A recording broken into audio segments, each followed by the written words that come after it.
Thousands of disabled people will be given higher benefits after winning a legal victory over the Tory government. Ministers have been forced to rewrite personal independence payment (PIP) rules following the defeat at a top-level court. People will now get £72 and £90 a week extra backdated to the day of the Upper Tribunal, which includes a High Court judge on its panel, in March. The government believes around 10,000 people will benefit by 2022. The shake-up axes rules which said people can carry out tasks unsupervised if it's unlikely they'll come to harm. Epileptic people warned the old rule left them vulnerable, because even though attacks are unlikely, they're catastrophic when they happen. So judges ruled the Department for Work and Pensions, DWP, should base decisions on how serious harm is, not how likely. Epilepsy Action Chief Executive Philip Lee said he was delighted, adding, "Many people with the condition could have a seizure at any time, often without warning. We know the current system is not working and is failing people with epilepsy.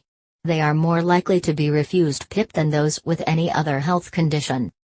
Disabilities Minister Penny Mordaunt said, "These updates will help us continue to ensure people with the highest costs associated with their disability or health condition are receiving the most support." But the minister has risked fury by describing the tribunal as a binding legal judgment and deciding to follow it.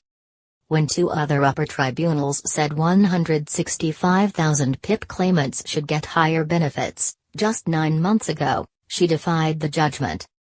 A DWP source said the cases were different, because the previous tribunals, which would have cost £3.7 billion by 2022, tried to widen PIP beyond its original policy intent.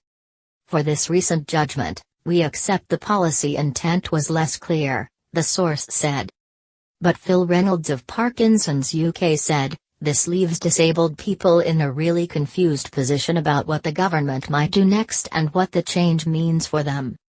Instead of chipping away at the issue, the government needs to undertake a thorough review of the entire assessment to ensure people get the support they need first time." Laura Weatherly of the MS Society added, "Any change to make assessments more accurate is a positive move, but the PIP rules are still riddled with problems. Realistically, the whole system needs to be reviewed." Scope added the flawed assessment process should be reviewed.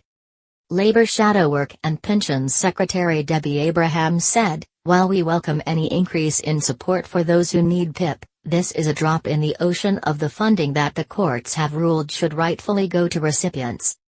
The government must immediately act on all of the court judgments on PIP.